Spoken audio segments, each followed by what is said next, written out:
بسم اللہ الرحمن الرحیم وَلَقَدْ يَسَّرْنَا الْقُرْآنَ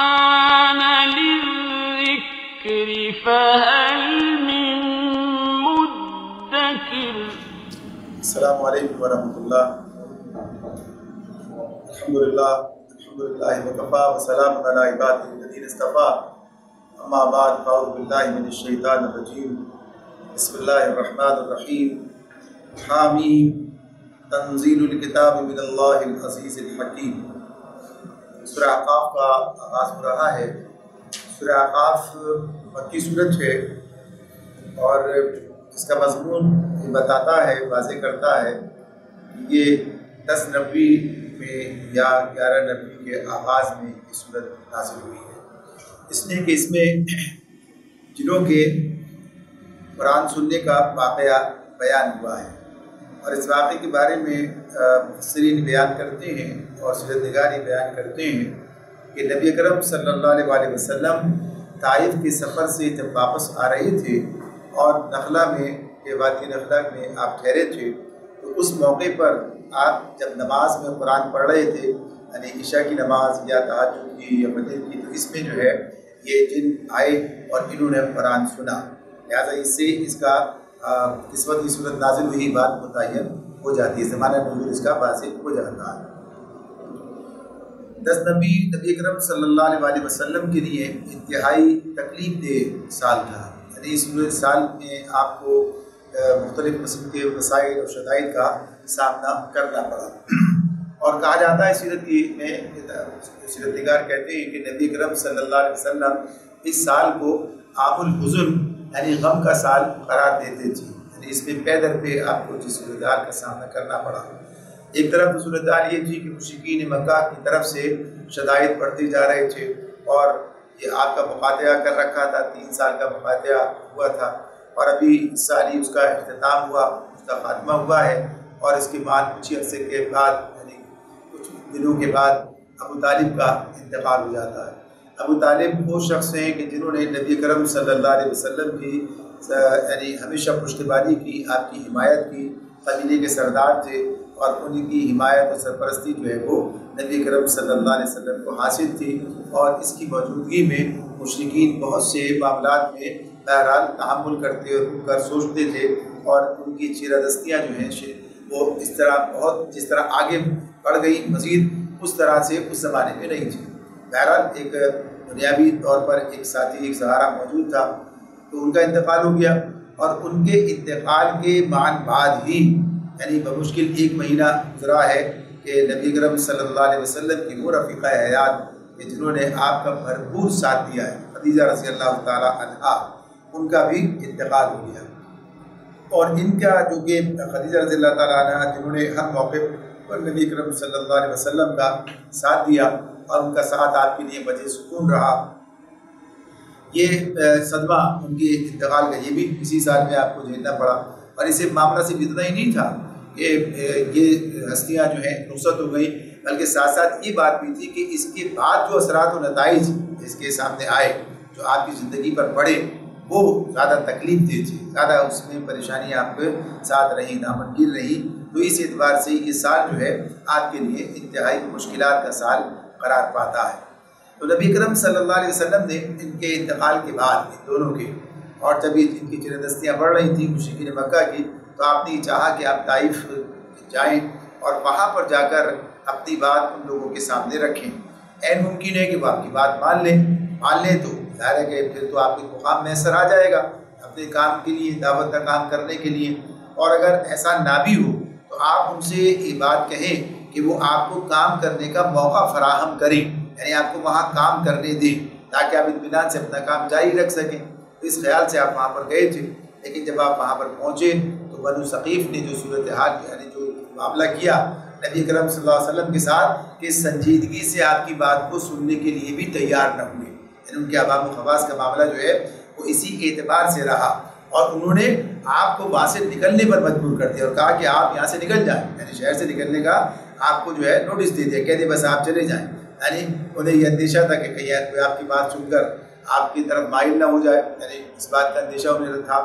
فرض یہ کہ انہوں نے انتہائی بد اخلاقی کا اور منبتی کا ثبوت دیا، اور پھر ساتھ ہی ساتھ یہ بھی کہ جب آپ وہاں سے نکلے ہیں تو آپ کے پیچھے اوباش لوگوں کو لگا دیا اور وہ آپ پر پتھراؤ کرتے رہے، اور آپ شدید زخمی بھی ہوئے، اور آپ کے جوتے جو ہے وہ خون سے بھر گئے۔ فرض اس کیفیت سے آپ وہاں پر سے نکلے ہیں، تو یہ وہ موقع ہے کہ جب نبی کرم صلی اللہ علیہ وسلم وہاں سے نکلے، اور آپ کی کیفیت ہے اس کو سیرت کی کتابوں میں واضح طور پر بیان کیا گیا ہے۔ یعنی وہی جو دعا نبی کرم صلی اللہ علیہ وسلم نے اس موقع پر کی ہے، وہ اس بات کا اظہار ہے کہ آپ کیا محسوس کر رہے ہیں اس موقع میں، اس صورتحال کے اندر، کہ اے میرے رب، میں تیرے ہی حضور اپنی بے بسی و بے چارگی اور لوگوں کی نگاہوں میں اپنی بے قدری کا شکوہ کرتا ہوں۔ یعنی رسول ہے، ذات ہے، اور یہ صورتحال ہے، یہ معاملہ کیا جا رہا ہے، یعنی یہ تو کیا کہتے ہیں کہ میں تیرے ہی حضور اپنی بے بسی و بے چارگی اور لوگوں کی نگاہ میں اپنی بے قدری کا شکوہ کرتا ہوں۔ اے ارحم الراحمین، تو سارے ہی کمزوروں کا رب ہے، اور میرا رب بھی تو ہی ہے، مجھے کس کے حوالے کر رہا ہے؟ یا کسی بیگانے کے حوالے جو مجھ سے درستی کے ساتھ پیش آئے، یا کسی دشمن کے حوالے جو مجھ پر قابو پا لے؟ اگر تو مجھ سے ناراض نہیں ہے، اگر تو مجھ سے ناراض نہیں ہے تو مجھے کسی مصیبت کی پرواہ نہیں، مگر تیری طرف سے عافیت مجھے نصیب ہو جائے تو اس میں میرے لیے زیادہ کشادگی ہے۔ میں پناہ مانگتا ہوں تیری ذات کے اس نور کی جو اندھیرے میں اجالا اور دنیا و آخرت کے معاملات کو درست کرتا ہے، مجھے اس سے بچا لے کہ تیرا غضب مجھ پر نازل ہو اور میں تیرے عطاب کا مستحق ہو جاؤں۔ تیری مرضی پر راضی ہوں، تیری مرضی پر راضی ہوں، یہاں تک کہ تو مجھ سے راضی ہو جائے، کوئی زور اور طاقت تیرے بغیر نہیں۔ یعنی یہ نبی صلی اللہ علیہ وسلم کی دعا نقل کی گئی ہے، اور اس کے علاوہ بھی یہ جو کہ نبی صلی اللہ علیہ وسلم نے اس موقع پر اللہ کے حضور جو آپ نے پیش کی ہے، اور جو بات اپنی امداد اللہ کے حضور سامنے رکھی ہے، تو غرض یہ کہ یہ کیفیت ہے، ان حالات سے آپ گزر رہے ہیں۔ اور جب آپ وادی نخلا میں پہنچے، یعنی جب آپ وہاں سے نکل کے، پھر یہ غلط خداد ہے کہ مکے جانے کے لیے آپ کو پناہ لے کر جانا پڑا ہے، وہ سارا مرحلہ اپنی جگہ ہے، لیکن جب آپ وادی نخلا میں قیام پذیر ہوئے، اور وہاں پر آپ جب یہ اس میں ذکر آ جاتا ہے اسی صورت کے اندر کہ جب آپ وہاں پر قرآن پڑھ رہے تھے تو پھر یہ جن آئے اور انہیں سنا، اور سن کر پھر ایمان لائے اور پلٹے اپنے لوگوں کی طرف، اور جا کر انہیں بتایا کہ یہ قرآن نازل، یہ کتاب نازل ہوئی ہے اور اس پر ایمان لے کر آؤ، یعنی ایمان کی دعوت انہوں نے لوگوں کو دی۔ تو نبی کرم صلی اللہ علیہ وسلم کے سامنے اس موقع پر جن نہیں آئے تھے، یعنی بات بھی مفسرین نے بیان کی ہے، اور کوئی روایت ایسی نہیں ہے کہ اس سے پتہ چلے کہ اس موقع پر یہ آپ کے سامنے آئے تھے، بلکہ یہ اللہ تعالیٰ نے آپ کو خبر دی کہ جن بھی یہ لوگ ایمان نہیں لا رہے، یعنی گویا اس کے اندر ایک تسلی کا پہلو بھی تھا، لیکن دیکھو ایک دوسری مخلوق ہے جس نے آپ کی بات سنی ہے، یعنی اور سن کر اس پر ایمان بھی لائے ہیں، اور اس بات کو لے کر اپنے لوگوں تک چلے گئے اور ان تک انہیں بھی ایمان لانے کی دعوت دے رہے ہیں۔ تو یہ ذکر بھی اس کے اندر ہمارے سامنے آتا ہے۔ اس صورت کے اختتام پر ہے، صرف تھوڑا سا اس کا سامنے آیا ہے، باقی پھر جو اس کا مضمون ہے اس میں پھر اے مشرکین مکہ کو مخاطب کیا گیا ہے، اور انہیں بتایا جا رہا ہے کہ جس صورتحال میں تم مبتلا ہو اس کا انجام کیا نکلے گا، اس کا انجام کیا تمہارے سامنے آئے گا، یعنی جو گمراہیاں تم نے اختیار کر رکھی ہیں ان کے نتائج سے انہیں خبردار کیا جا رہا تھا، اور بتایا جا رہا تھا کہ جس غرور اور استکبار کا تم نے یعنی جس پر تم جمے ہوئے ہو، جس کا تم اظہار کر رہے ہو، اس کا کیا نتیجہ تمہارے خلاف نکلنے والا ہے، لہٰذا ابھی بھی باز آ جاؤ تو تمہارے حق میں بہتر ہے۔ وہ کہیے کہ اس موقع پر بھی انہیں سمجھایا جا رہا ہے، ابھی موقع مہلت باقی ہے، تو انہیں جو ہے اس طرف متوجہ کیا جا رہا ہے۔ سورت کا آغاز ہوتا ہے حامیم تنزیل الکتاب من اللہ العزیز الحکیم۔ حامیم، اس کتاب کا نزول اللہ زبردست اور دانا کی طرف سے ہے۔ قرآن مجید میں یہ بات بھی بار بار آتی ہے کہ اس کتاب کا تعارف بھی اور کتاب کے نازل کرنے والے کا بھی، تاکہ انسان کے سامنے یہ بات رہے یہ کتاب کتنی زبردست ہے اور کس زبردست ہستی کی طرف سے نازل کی جا رہی ہے، لہٰذا اسے اس سے استفادہ کرنا چاہیے، نہ کہ وہ اس کا انکار کر دے، یا یہ کہ اس کی طرف اس پر ایمان لا کر بھی اس پر توجہ نہ دے۔ غرض یہ کہ کتاب کی تعریف اللہ تعالیٰ ساتھ ساتھ اور کتاب نازل کرنے والی کی کہ تنزیل الکتاب من اللہ العزیز الحکیم، اس کتاب کا نزول اللہ زبردست اور دانا کی طرف سے، حکمت والے رب جو ہے، حکیم جو ہے اس کی طرف سے ہے، تو اس لیے دانائی اور حکمت سے بھری ہوئی کتاب ہے۔ فرمایا ما خلقنا السماوات والارض وما بینہما الا بالحق واجل مسمى والذین کفروا اما انذروا معرضون ہم نے زمین اور آسمانوں کو اور ان ساری چیزوں کو جو ان کے درمیان ہیں برحق اور ایک مدت خاص کے تعین کے ساتھ پیدا کیا ہے، مگر والذین کفروا اما انذروا معرضون، مگر یہ کافر لوگ اس حقیقت سے منہ موڑے ہوئے ہیں جس سے ان کو خبردار کیا گیا، جس سے ان کو خبردار کیا گیا۔ تو یہ ہے وہ مسئلہ، بات کی سمجھ میں نہیں آ رہی ہے۔ ایک طرف تو اللہ کی قدرت کی بات بیان کی، یہ بھی ساتھ ساتھ بات چلتی ہے کہ اللہ ہی نے سب چیزوں کو پیدا کیا ہے، زمین اور آسمانوں کو اور ساری چیزوں کو جو ان کے درمیان ہیں برحق، یعنی ایک بات ساتھ بات کیا بتائی، وما بین الا بالحق، حق کے ساتھ پیدا کیا ہے۔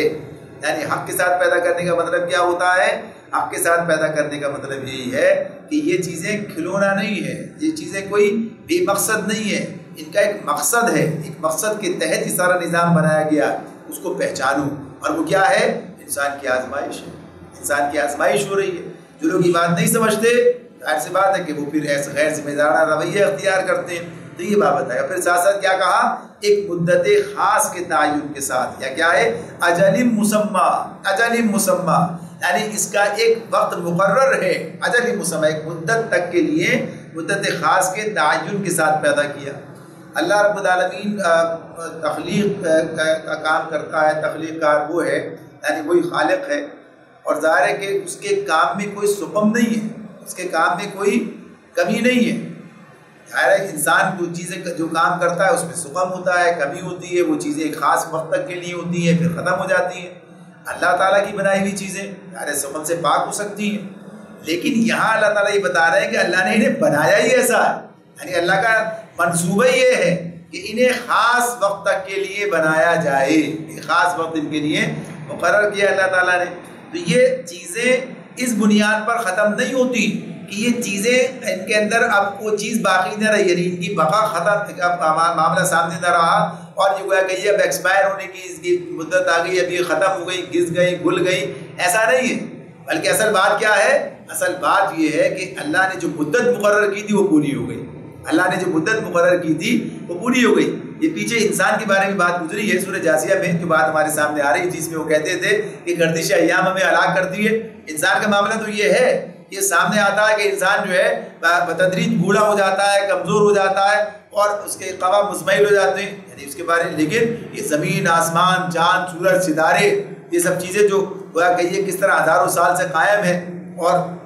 ان میں کوئی کمی، کوئی کجی، کوئی ایسی خامی باقی نہیں ہو رہی ہے، ان کا معاملہ ہے۔ اور جیسے انسانوں کے اندر بھی یہ بات ہمارے سامنے آتی ہے کہ انسانوں کے معاملے میں بھی ضروری نہیں ہے کہ آدمی بوڑھا ہو کر ہی مرے، انسان بڑھاپے سے پہلے ہی مر جاتا ہے۔ ضروری نہیں کہ انسان جو ہے بیمار ہو کر ہی مرے، انسان بغیر بیماری کے مر جاتا ہے۔ ضروری نہیں کہ انسان حادثے کا شکار ہو کے مرے، بغیر حادثے کے ہی مر، یعنی سارے معاملات جو ہیں تو یہ کس لیے کہ اجل مسمى، کہ جو اللہ نے ایک اجل طے کر رکھی ہے، مدت، تو یہ معاملہ اس اعتبار سے تو یہ بات بھی سمجھائی جائے۔ وہاں اس حوالے سے بات تھی، یہاں اس حوالے سے بات ہے کہ تخلیق اللہ کی ہے، لیکن اللہ نے اسے لامحدود مدت کے لیے نہیں بنایا۔ جیسے جنت کو بنائے گا، جنت ہے، دوزخ ہے، یعنی اس کے لیے بتا دیا ہمیشہ رہیں گے، یعنی اللہ نے یہ نہیں کہا کہ اجل مسمى کی بات مانی کی ہے۔ تو فرمایا والذین کفروا عما انذروا معرضون، اصل مسئلہ یہ ہے کہ یہ کافر لوگ اس حقیقت سے منہ موڑے ہوئے جس سے ان کو خبردار کیا گیا، یہ معاملہ، اس پر ایمان نہیں لاتے ہیں اس بات پر۔ قل، آپ ان سے کہہ دیجئے، ارأیتم ما تدعون من دون اللہ ارونی ماذا خلقوا من الارض ام لهم شرک فی السماوات ایتونی بکتاب من قبل هذا او اثارۃ من علم ان کنتم صادقین۔ اے نبی ان سے کہو،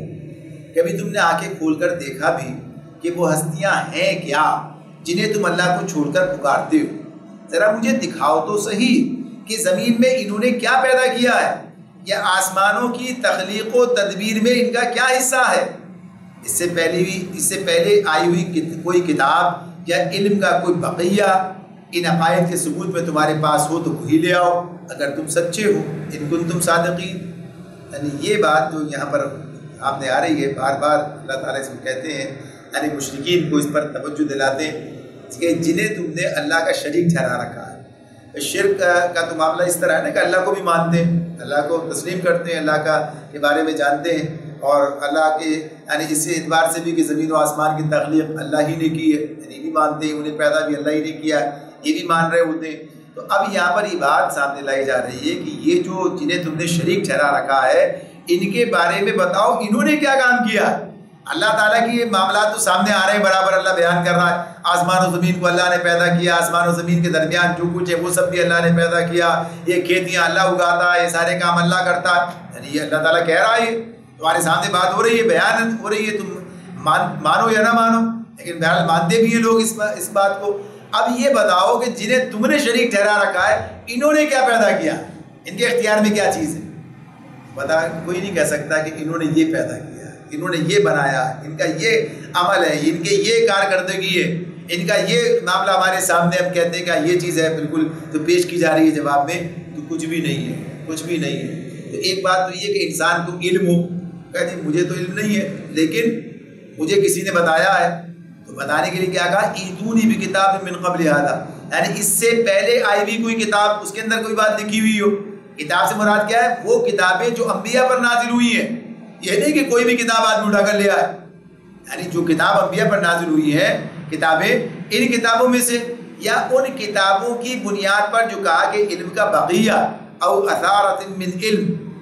یعنی ان کتابوں سے ماخوذ کوئی اور چیز, یعنی ان کا کوئی حصہ, کوئی بات ان کی تعلیمات کے بعد سے جو ان کتابوں کی ذریعے سے جو تعلیمات انسانوں تک منتقل ہوئی ہیں اس میں کوئی ایسی بات موجود ہو, تو کوئی ایسی بات موجود نہیں ہے, کوئی ایسی چیز ان کے پاس نہیں ہے کہ جس کی وجہ سے یہ کہا جا سکے کہ ہاں بھائی یہ چیز ہمارے پاس ہے کہ ہاں فلاں صاحب نے, فلاں ہستی نے, فلاں نے جو ہے یہ بنایا ہے, یا اس کے اختیارات میں اس کا حصہ ہے,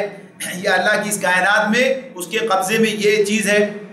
کوئی چیز انسان کے پاس نہیں ہے, یعنی نہ تو اس کے براہ راست علم میں ہے, نہ کوئی علم بخشنے والی کتاب کے اندر یہ بات موجود ہے کہ ہاں ایسا کسی کے ساتھ بھی. جو قرآن مجید ہے نا ہمارے سامنے, آج یہ کتاب موجود ہے, اس پوری کتاب کو الف لام میم سے لے کے والناس تک پڑھ جائیے, کہیں یہ بات سامنے آ جائے کہ یہ چیز فلاں کے اختیار میں اور یہ چیز فلاں کے اختیار میں دے دی, بخش دی اللہ تعالیٰ نے ان کو کہ بھائی ابھی کام تمہارے حوالے کر دیا, میں اس کام سے فارغ ہوا اور ابھی کام تمہارے حوالے, اب تمہارا اختیار ہے, جو چاہے کرو. وہی بات مل جائے, کوئی بات ایسی ہمارے سامنے نہیں. بلکہ اللہ تعالیٰ تو بار بار یہ کہتے ہیں کہ سارا اختیار اللہ کے پاس ہے اور وہ خود ہی فیصلہ کرے گا اور وہ خود ہی جزا و سزا کا مالک ہے. یعنی ہر بات اس طرح بیان کرتا ہے اللہ تعالیٰ. اور پھر اسی طرح سے رزق دینے والا, انسانوں کو پیدا کرنے والا, موت دینے والا, بیماری دینے والا, شفا دینے والا, یعنی کیا کیا ہے ہر جگہ. یہ سارے جتنے بھی انسان کے معاملات ہیں یہ سارے کے سارے اللہ نے بیان کیے کہ کون کرتا ہے, یہ اللہ کرتا ہے. یعنی جگہ جگہ اللہ تعالیٰ بیان کرتے ہیں کہ اللہ ہی کرتا ہے کام, جو بھی معاملات ہیں. تو جب یہ ساری باتیں یہاں پر آ رہی ہیں, کہیں یہ نہیں کہا گیا کہ ہاں کوئی اور کرتا ہے, سوائے اس کے کہ یہ کہا اللہ نے کہ تمہارا عمل تمہارے لیے مصیبت کا ذریعہ بنتا ہے, یعنی اس کے نتیجے میں اللہ تعالیٰ اس کا وہ نتیجہ سامنے لے کر آتا ہے. اور اس کے اندر بھی یہ بات ہے, سورہ شورا میں ہم نے پڑھا پیچھے, اس میں اللہ تعالیٰ یہ بات کہتے ہیں کہ یہ تمہارے کسب کا بدلہ ہے, تمہارے اپنے عمل کا نتیجہ. لیکن بہت سی باتوں سے تو اللہ درگزر بھی کر جاتا ہے, یعنی ایسا نہیں ہوتا کہ ہر غلطی کا خمیازہ تمہیں بھگتنا پڑے. بہت سی غلطیوں سے اللہ درگزر کر جاتا ہے اور اس کا کوئی نتیجہ تمہارے یعنی برا سامنے نہیں آتا, اور اللہ سے تمہیں نکال دیتا ہے, اور کبھی سامنے آتا ہے یعنی جب لانا چاہتا ہے اللہ تعالیٰ. تو اصل میں کیا اختیار اسی کا. یہ جواب سوال ہے, یہ شرک کے معاملے میں کسی مشرک کے پاس کوئی دلیل نہیں, کوئی بات نہیں ہے. تو جب آدمی غور کرتا ہے, سوچتا ہے, سمجھتا ہے, تو پھر حقیقت کا علم اسے ملتا ہے, سمجھ جاتا ہے. لیکن جب لوگ آنکھیں بند کر کے اور اس راستے پر جس پر چل رہے ہوتے ہیں, جو طے کر لیا ہوتا ہے اس پر چل رہے ہوتے ہیں, ظاہر سننا نہیں چاہتے, کان ناک بند کر کے, ظاہر سی بات ہے کوئی نتیجہ بھی نہیں نکلتا ان کے سامنے. تو یہ دلائل ہے جو اللہ تعالیٰ براہ راست ان کو دیتا ہے, بتاتا ہے کہ ذرا دیکھو, سوچو. اور فرمایا وَمَنْ أَضَلُّ مِمَّنْ يَدْعُو مِن دُونِ اللَّهِ مَن لَّا يَسْتَجِيبُ لَهُ إِلَىٰ يَوْمِ الْقِيَامَةِ وَهُمْ عَن دُعَائِهِمْ غَافِلُونَ. فرمایا اللہ تعالیٰ نے آخر اس شخص سے زیادہ بہکا ہوا انسان اور کون ہوگا جو اللہ کو چھوڑ کر ان کو پکارے جو قیامت تک اسے جواب نہیں دے سکتے, بلکہ اس سے بھی بے خبر ہیں کہ پکارنے والے ان کو پکار رہے ہیں. یہاں جو بات ہے کہ مَن لَّا يَسْتَجِيبُ لَهُ, جو ان کی پکار کا جواب نہیں دے سکتے, اِلَىٰ یوم القیامہ, قیامت تک. یہاں اس سے مراد صرف یہ نہیں کہ سوال کا جواب دینا ہے, یعنی پکار کے جواب میں کوئی پکارنا, اس کا کوئی ہاں نہیں کہنا, کچھ یہ مراد صرف نہیں ہے. بلکہ اس میں کیا بات ہے, اس میں یہ کہ وہ جیسے اللہ تعالیٰ دعاؤں کو قبول کرتا ہے, یعنی اس کا نتیجہ سامنے آتا ہے, اللہ تعالیٰ کو اس کا قبول کر کے اس کا نتیجہ سامنے لے آتا ہے. تو یہ جسے کہتے ہیں مستجاب الدعوات، انسان جو ہے دعا کرتا ہے اللہ اس کی دعائیں قبول کی جاتی ہیں، یعنی یہ اس کے لیے کہا گیا کہ اس کی دعائیں قبول ہوتی ہیں. تو کون کرتا ہے؟ یہ اللہ تعالیٰ کر رہا ہوتا ہے. تو یہاں جس سے کی جا رہی ہے اس کے پاس کوئی اختیار نہیں ہے، کوئی چیز نہیں ہے کہ وہ ان کی دعا کو قبول کر کے اس کا کوئی بدلہ یعنی نتیجہ نکال سکے، کچھ دے سکے، کچھ کر سکے. تو اس اعتبار سے یہ معاملہ کہ ان کے اختیار میں کوئی چیز ہی نہیں ہے کہ ان کی درخواست پر کوئی رد عمل سامنے آئے، کوئی اس کا جو ہے انکار ہو یا کوئی اقرار ہو، کوئی چیز بھی نہیں ہے. تو اس معاملے بلکہ یہاں تک اللہ تعالیٰ نے کہ اس سے بھی بے خبر ہیں کہ پکارنے والے ان کو پکار رہے ہیں. تو یہ پکارنے والے جو ان کو پکار رہے ہیں اس سے بے خبر ہیں. اس سے مراد کیا؟ اس سے مراد یہ ہے کہ مشرکین جنہیں پکارتے ہیں وہ تین صورتیں اس کی سامنے آتی ہیں. ایک تو یہ ہے کہ بتوں کو پکارتے ہیں یا اور اجسام ایسے جو چیزیں انہیں پکار رہے ہوتے ہیں، یعنی جو بے روح ہیں، جن کے پاس بے عقل مخلوقات ہیں، انہیں پکار رہے ہیں. ظاہر کا سننا ظاہر سی بات ہے کہ ناممکن ہے، نہیں جواب دینا، ان کا جواب نہیں دے سکتے. اور دوسرے وہ بزرگ جو کہ دنیا سے گزر گئے، اب انہیں لوگوں نے الہ بنا لیا، جیسے عیسیٰ علیہ السلام ہے اور علیہ السلام، دیگر جو بھی ہو سکتے ہیں. تو اور بھی ان کے بعد بھی آج جو بنا رکھے ہیں ان کے بارے میں بات ہو تو انہیں سنانے کی بات ہو رہی ہے. تیسرے وہ گمراہ انسان ہیں کہ جو خود بگڑے اور انہوں نے دوسروں کو بھی بگاڑا، یعنی جنہوں نے خود اپنی خدائی کا ڈنکا بجایا، جنہوں نے خود اپنی پیشوائی کی بات کی اور لوگ ان کے پیچھے چلے، ان کے پیروی کی. تو ان کا معاملہ بھی یہی ہے، اگر انہیں کوئی پکارتا ہے تب بھی وہ نہیں سنتے، یعنی تب بھی معاملات ایک تو سننے کے لائق ہی نہیں. دوسروں کے معاملات کیا ہیں کہ جو اللہ کے پاس پہنچ گئے تو ان کا معاملہ بھی کیا ہے کہ اب وہ اس بات سے بے خبر ہیں کہ لوگ جو ہے ان کے بارے میں کیا بات کر رہے ہیں، یہ انہیں کس طرح سے پکار رہے ہیں. ایک تو یہ کہ اس عالم فانی سے نکل کر وہ دوسرے عالم میں جا چکے. دوسری بات یہ کہ اللہ رب العالمین خود اپنے فرشتوں کے ذریعے سے یعنی خود ان تک وہ بات منتقل کریں، خود پہنچائیں، یعنی وہ بات انہیں سنوائیں. اللہ کا بھی یہ قاعدہ نہیں ہے، اللہ کا بھی یہ کام نہیں ہے کس طرح سے انہیں سنوائے. تو غرض یہ کہ یہ بات بتا دی گئی کہ ناواقف ہیں اس معاملے میں، اس حوالے سے کہ یہ بات کہ ان تک یہ بات پہنچ جائے اور وہ اس پر کوئی کارروائی کریں. کارروائی کرنے کا تو سوال ہی کیا پیدا ہوتا ہے، اس کا کوئی اختیار ہی ان کے پاس کسی کے پاس بھی نہیں ہے. اور وجہ یہ کہ بات ہی ان تک پہنچے، بات ہی نہیں پہنچتی ان تک. اللہ تعالیٰ فرماتے ہیں وَإِذَا حُشِرَ النَّاسُ كَانُوا لَهُمْ أَعْدَاءً وَكَانُوا بِعِبَادَتِهِمْ كَافِرِينَ. اور جب تمام انسان جمع کیے جائیں گے اس وقت وہ اپنے پکارنے والوں کے دشمن اور ان کی عبادت کے منکر ہوں گے. یعنی صاف صاف کہہ دیں گے کہ ہم نے ان سے نہیں کہا تھا کہ تم ہماری عبادت کرنا، اور نہ ہمیں یہ معلوم تھا کہ یہ لوگ ہماری عبادت کرتے تھے، لہٰذا اپنی گمراہی کے یہ خود ذمہ دار ہیں، اس کا خمیازہ انہی کو بھگتنا چاہیے، ہمارا اس گناہ میں کوئی حصہ نہیں ہے. اس کی ایک یعنی امداد ہمارے سامنے اس طرح بھی آ جاتی ہے کہ جہاں عیسیٰ علیہ السلام کے حوالے سے اللہ تعالیٰ نے بیان کیا ہے سورہ مائدہ میں، یہاں پر یہ بات ہے کہ اللہ تعالیٰ ان سے کہے کیا تم نے کہا تھا انہیں کہ مجھے بھی اب میری ماں کو بھی الہ بنا لینا؟ جواب دے گا میں کیسے کہہ سکتا تھا، پہلی بات تو یہی. اور اس کے بعد جب میں آ گیا، جب تک میں تھا، جب تک ان کے درمیان میں نہیں رہا تھا، اور جب تو نے مجھے بلا لیا تو اب تو ہی ان کے پر نہیں رہا، تو ہی جانتا ہے، میں کیا جانتا ہوں اس معاملے میں. یعنی ساری چیزیں جو اس اعتبار سے تو یہ بات بالکل واضح ہے کہ وہ انکار کر دیں گے. ہاں بھائی ہمارا کام نہیں ہے، ہم نے تھوڑی کہا تھا ان سے.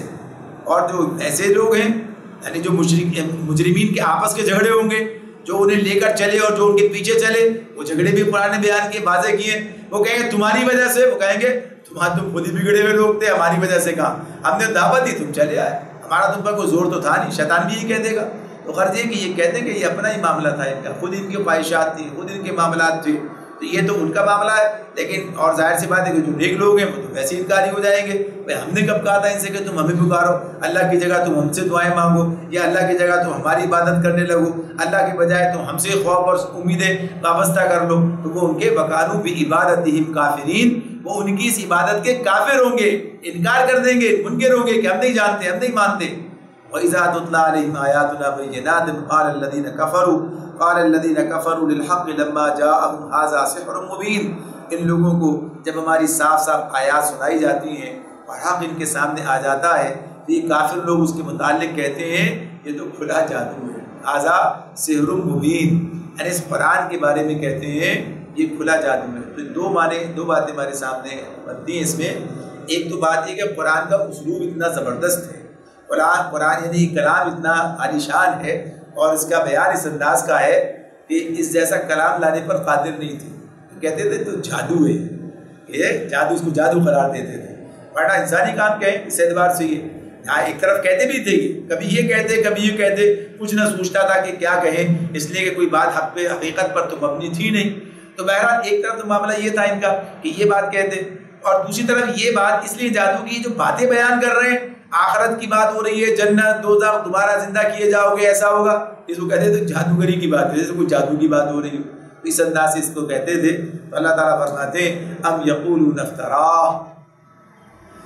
قل ان افتریته فلا تملكون لي من الله شيئا هو اعلم بما تفيدون فيه كفى به شهيدا بيني وبينكم وهو الغفور الرحيم. ان لوگوں کو جب ہماری صاف صاف آیات سنائی جاتی ہیں اور حق ان کے سامنے آ جاتا ہے تو کافر لوگ اس کے متعلق کہتے ہیں کہ تو بلا جادو ہے. کیا ان کا کہنا یہ ہے کہ رسول نے اسے خود گھڑ لیا ہے؟ ام یقولون افتراہ، کیا ان کا کہنا یہ ہے کہ رسول نے اسے خود گھڑ لیا ہے؟ ان سے کہو قل ان افتریتہ فلا تملکون لی من اللہ شیئا، اگر میں نے اسے خود گھڑ لیا ہے تو تم مجھے اللہ کی پکڑ سے کچھ بھی نہ بچا سکو گے. وہ اعلم بما تفیدون فیہ، جو باتیں تم بناتے ہو اللہ ان کو خوب جانتا ہے. کفا بہ شہیدا بینی و بینکم، میرے اور تمہارے درمیان گواہی دینے کے لیے اللہ ہی کافی ہے. وہو الغفور الرحیم، اور وہ بڑا درگزر کرنے والا اور رحیم ہے. یعنی ایک طرف تو اسے جادوگری کہتے اور دوسری طرف کیا بات ہے؟ اللہ تعالیٰ کہتے ہیں، خود ہی کہتے ہیں. کیا ان کا یہ کہنا ہے اب یقولون افترا، کیا ان کا یہ کہنا ہے کہ اسے رسول نے خود گھڑ لیا ہے، خود اپنی طرف سے بنا کر پیش کر رہے ہیں؟ تو اگر ایسا ہے، اگر ایسا تم یہ سمجھتے ہو، یعنی تمہارا یہ بے حیائی تمہاری اس انداز سے، یعنی قرآن کو رسول اکرم صلی اللہ علیہ وسلم کی طرف منسوب کرنا یہ انتہائی بے شرمی اور ڈھٹائی کا معاملہ تھا. یعنی یہ بات بالکل واضح تھی لوگوں کے سامنے، یہ بات بالکل اتنی یعنی ڈوک انداز میں واضح تھی کہ اس میں کوئی شبہ کا سوال نہیں تھا، کوئی اس میں کوئی تعجب کا معاملہ نہیں تھا کہ اس آدمی کہے کہ یہ جو ہے، بلکہ اس پر تعجب کی بات ہے کہ یہ کہا جائے کہ رسول کا کلام ہے. اس لیے کہ نبی کرم صلی اللہ علیہ وسلم کے بارے میں وہ لوگ اچھی طرح جانتے تھے، وہ اس بات سے واقف تھے کہ آپ کی پوری زندگی 40 سال کی زندگی ان کے سامنے تھی، اور وہ یہ بات جانتے تھے کہ آپ کے پاس کہاں سے علم کا ذرائع تھے، کہاں سے کتنا علم آپ کے پاس ہے. آپ کی اس 40 سالہ زندگی میں انہوں نے آپ کو بات کرتے ہوئے، کلام کرتے ہوئے، گفتگو کرتے ہوئے ہر طرح سے دیکھا تھا، سمجھا تھا. وہ یہ بات جانتے تھے کہ یہ جو کلام اب نازل ہو رہا ہے اس سے کوئی مناسبت نہیں ہے اس پوری زندگی سے جو پہلے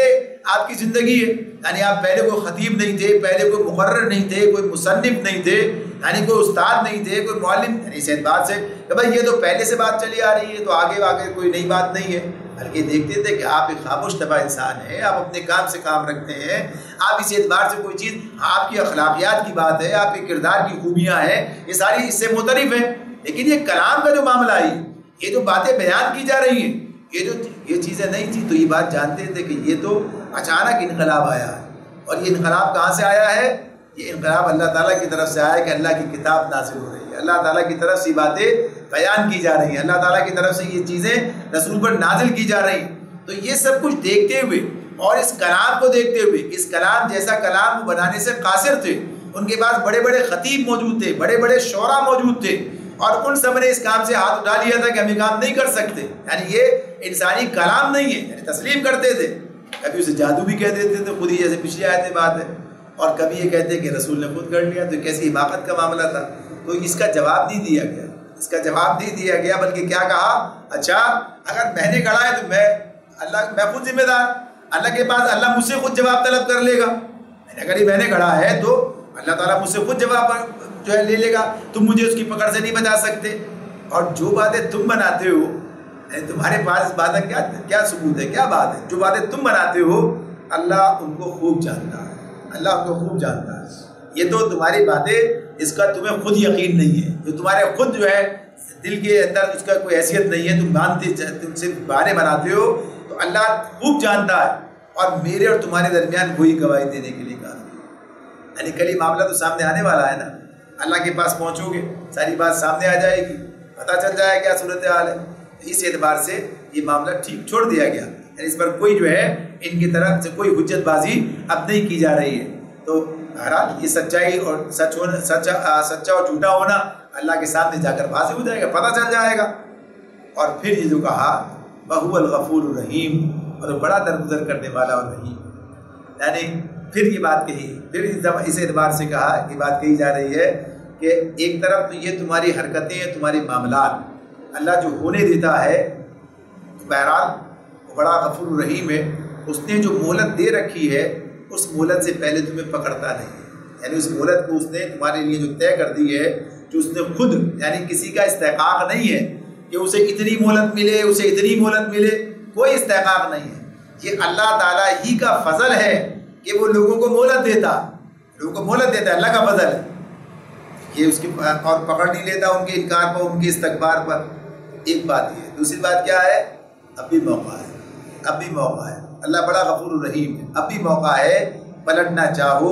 تو پلٹ سکتے ہو، اب بھی موقع ہے، تو اس اعتبار سے غفور الرحیم کے دونوں ہمارے سامنے آ جاتے ہیں۔ قُلْ مَا كُنْتُ بِدْعًا مِنَ الرُّسُلِ وَمَا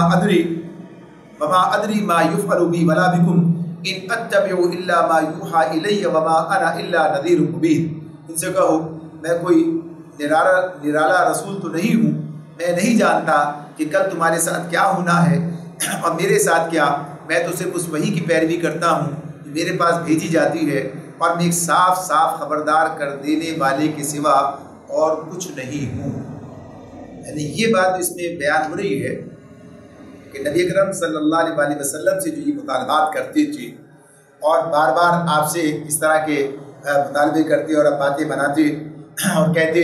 ایک طرف تو یہ کہتے کیسا رسول ہے، کھاتا ہے، پیتا ہے، کماتا ہے، بال بچے ہیں، ہماری طرح کی زندگی بسر کرتا ہے، اس میں کون سی نرالی بات ہے جس کی بنا پر ہم جو ہے اسے عام انسانوں سے الگ سمجھتے ہوئے اسے رسول مان لیں۔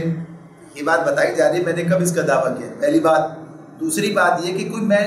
اکیلا پہلا کوئی ایسا رسول تو نہیں ہوں کہ جس سے تم مطالبہ کرتے ہو، مجھ سے پہلے جتنے رسول انبیاء گزرے ہیں ان سب کے بارے میں تم جانتے ہو، تمہیں یہ معلوم ہے کہ جو بھی رسول آیا وہ سب کے سب انسانی تھے، یعنی جتنے رسولوں سے انسانی تاریخ واقف ہے، جتنے رسولوں سے انسانی تاریخ واقف ہے، اور ظاہر سی بات اس زمانے میں بھی یہود بھی موجود تھے، نصارہ بھی موجود تھے، اور بھی دیگر تعلیمات ان کے پاس، یعنی علم تھا کہ ہاں پہلے رسول ابراہیم علیہ السلام کا ذکر خود یہ کرتے تھے، اسماعیل علیہ السلام کی بات یہ کرتے تھے، یعنی مانتے تھے خود انہیں کو اللہ کا رسول مانتے، پیشوا مانتے، اپنا تسلیم کرتے تھے۔ تو کون تھے وہ؟ یعنی معلوم تھا ان کے بھی باپ تھے، ان کے بھی بیٹے تھے، اسماعیل علیہ السلام ان کے بیٹے تھے، اب بیٹے تھے تو بیوی بھی تھی نا، اور ظاہر سی بات ہے کھانا پینا سبھی کچھ تھا، تو ظاہر ہے کہ جب وہ رسول انسان، تو اگر میں انسان رسول ہوں تو اس میں کون سی اچھمبے کی بات ہے؟ یعنی بات ایک ایسی بات تھی کہ جس کا انکار نہیں کیا جا سکتا تھا، اس کا انکار نہیں کیا جا سکتا تھا، اور نہ کبھی ایسا ہوا کسی رسول کے ساتھ میں جیسے کہتے تھے یہ پیچھے باتیں گزر چکی ہیں، اس کے اردنی میں کوئی فرشتہ کیوں نہ آیا، تو کس کے پاس ساتھ آیا، ذرا اس کا نام بتاؤ۔ فلاں رسول کے ساتھ ایک فرشتہ گھومتا تھا، اور جہاں کوئی کچھ کہتا وہ اس کی اسی وقت پٹائی لگاتا، اور اس کے ساتھ اسی وقت جو ہے اسے پکڑ لیتا اور اسے نیست و نابود کر دیتا۔ کہاں ہے یہ؟ کدھر یہ؟ کبھی کوئی رسول کے معاملے میں بات ہے سامنے آئی ہے؟ کیا کبھی ایسا ہوا کہ ہاں کسی رسول کے لیے فوراً جو ہے یہ محل دو محلے اور سب تیار کر دیے گئے، سارے معاملات ہو گئے؟ ایسی بات ہمارے سامنے نہیں ہے۔ یعنی اسی اعتبار سے ہاں اگر کہا جائے کہ سلیمان علیہ السلام اور داؤد علیہ السلام ان کے معاملے میں تو اللہ نے انہیں وہ سلطنت دے رکھی تھی، ان کے معاملات تو بالکل مختلف ہے۔ الگ ایک مثال کے طور پر اللہ نے یہ چیز رکھی، ورنہ جتنے انبیاء سامنے ہیں سب کے معاملات اسی اعتبار سے، بلکہ ان کی بھی آزمائش کو ذکر قرآن مجید کے اندر موجود ہے کہ اللہ نے انہیں بھی آزمائش میں ڈالا اور یہ سارے معاملات ان کے ساتھ بھی رہے۔ تو غرض یہ کہ یہ بات کہ، اور یہ بھی اسی ساتھ میں کہ جتنے رسول آئے سب کو انہی حالات کا سامنا کرنا پڑا، سب کو عام طور پر انہی حالات کا سامنا کرنا پڑا کہ قوم نے بات مان کر نہ دی، طرح طرح ستایا، جھٹلایا، انکار کیا، سب کچھ کیا۔ خود ابراہیم علیہ السلام کے ساتھ کیا معاملہ ہوا یہ لوگ جانتے، یعنی مشرکین مکہ ہی بات، جب ابراہیم علیہ السلام کی بات کرتے تھے تو جانتے تھے کیا معاملات ہوئے۔ موسیٰ علیہ السلام کے بارے میں خود یہودی عیسائی جانتے تھے کیا کیا معاملات ہیں عیسیٰ علیہ السلام کے بارے میں۔ تو غرض یہ کہ کون سے رسول کے ساتھ ایسا خاص معاملہ تھا جو میرے ساتھ جو تم مطالبہ کرتے ہو، تو جیسے وہ رسول تھے ایسے میں بھی رسول، ایسے میں بھی رسول۔ یہ جو کہا ہے کہ یہ جو تم مجھ سے کہتے ہو کہ یہ جو وما ادری ما یفعل بی ولا بکم، کہ میں تو یہ نہیں جانتا کہ میرے ساتھ کیا ہونا ہے، میں نہیں جانتا کہ تمہارے ساتھ کیا ہونا، میرے ساتھ کیا ہے۔ تمہارے ساتھ کی بات تو بات کی ہے، مجھے اپنے بارے میں بھی نہیں بتایا، یعنی اللہ نے مجھے کوئی علم ایسا نہیں دیا۔ ہاں جو بات اللہ مجھے بتاتا ہے وہ مجھے معلوم ہوتی ہے، جو بات اللہ نے مجھے بتا دی مجھے پتا ہے، اس کے سوا اور کوئی میرے پاس ذریعہ علم نہیں ہے، کوئی ایسی چیز نہیں اس کی بنیاد پر میں تمہیں کچھ چیزیں بتا سکوں۔ جو اللہ نے مجھے بتایا وہ مجھے معلوم اور میں تمہیں بتا رہا ہوں، لیکن کوئی ایسا ذریعہ علم جو براہ راست کوئی اس کا علم جو ہے مجھے بھی ایسے ہی حاصل جیسے اللہ کو حاصل ہے، تو ایسا تو میں نے کہا ہی نہیں ہے۔ میرے جو بات ہے اصل وہ کیا کہ میں تو صرف اس وحی کی پیروی کرتا ہوں جو میرے پاس بھیجی جاتی ہے، اور میں ایک صاف صاف خبردار کر دینے والے کے سوا کچھ نہیں، یعنی میں نے یہ دعویٰ کیا ہی نہیں ہے۔ میرا کام صرف یہ ہے کہ میں تم تک اللہ کی بات پہنچاؤں، اور یہ جو کوئی نذیر اور بشیر کی بات ہے، یا تو صرف نذیر کی بات ہو رہی ہے، وما انا الا نذیر مبین، اور نہیں ہوں میں الا مگر نذیر مبین، کھلا ہوا خبردار کر دینے والا، بس یہ میرا کام ہے، یہ میری ذمہ داری ہے، اس حیثیت سے اللہ نے مجھے بھیجا ہے، یہ کام میں انجام دے رہا ہوں۔ مانتے ہو مانو، نہیں مانتے مت مانو، اس کا انجام بد تمہارے سامنے آنے والا ہے۔ نذیر کی بات ہو رہی ہے نا، اس لیے خبردار کرنا، تو انہی لوگوں کے بارے میں بات ہے کہ جو مان کے نہیں دے رہے تھے۔ میں تو تمہیں وقت سے پہلے ہوشیار کر رہا ہوں، وقت سے پہلے تمہیں ہوشیار کر کے تمہیں متوجہ کر رہا ہوں، متنبہ کرتا ہوں۔ نہیں سنتے، نہیں مانتے، تو برا انجام تمہارا سر پر تلا کھڑا ہے، اس کا تمہیں سامنا کرنا ہی پڑے گا۔ تو نبی اکرم صلی اللہ علیہ وسلم کے بارے سے بھی بات بھی بار بار سامنے آتی ہے کہ ان کے جو مطالبات تھے اس کے جواب میں یہ ساری باتیں بار بار انہیں سنائی جاتی تھی، مگر پھر پرنالہ وہیں بہتا رہتا تھا، جسے نہیں ماننا تھا وہ ماننے کے لیے تیار نہیں تھا۔ اللہ رب العالمین ہمیں سمجھنے اور عمل کرنے کی توفیق عطا فرمائے۔ وآخر دعوانا ان الحمد للہ رب العالمین۔ سبحانک اللہم وبحمدک ونشہد ان لا الہ الا انت ونستغفرک ونتوب الیک۔